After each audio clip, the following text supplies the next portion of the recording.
Go west, young man, go west, was the rallying cry of a young nation with plenty of unoccupied area to expand into west of the Mississippi. But what about the young woman? Oftentimes they stayed behind in the Midwest waiting for their lovers and husbands to strike it rich in the mines. Some men ultimately chose other avenues than mining to pursue wealth. In 1878, John Blake first tried his hand at creating another Leadville boom on the flat tops by establishing a Fort Defiance. It was located on the rim of Glenwood Canyon between Grizzly and French Creeks, north of the Colorado River. The name reflected disregard for the fact that by treaty the land belonged to the Ute Indians. In 1879, pioneers John Blake and James Landis found hot springs southwest of Fort Defiance at the confluence of the Roaring Fork and the Colorado Rivers.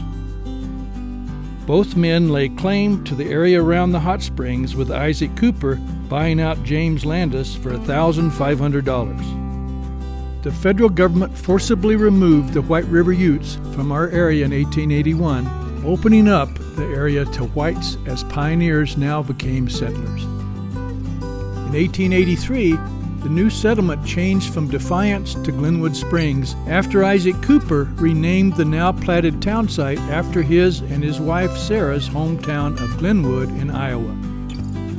In 1885, original pioneer John C. Blake sold his interest in the town site for $50,000. Isaac Cooper's vision of a lively resort town could now be realized as he transitioned from settler to developer and partnered with Walter Devereaux to build the Hotel Colorado and develop the Glenwood Hot Springs.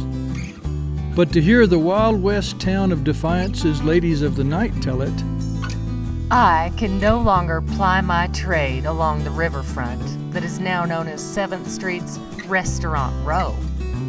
now tamed Glenwood Springs, known as a world-class mountain resort, is open for business year-round. This has been Bill Kight, Executive Director of the Glenwood Springs Historical Society and Frontier Museum, bringing you Living History.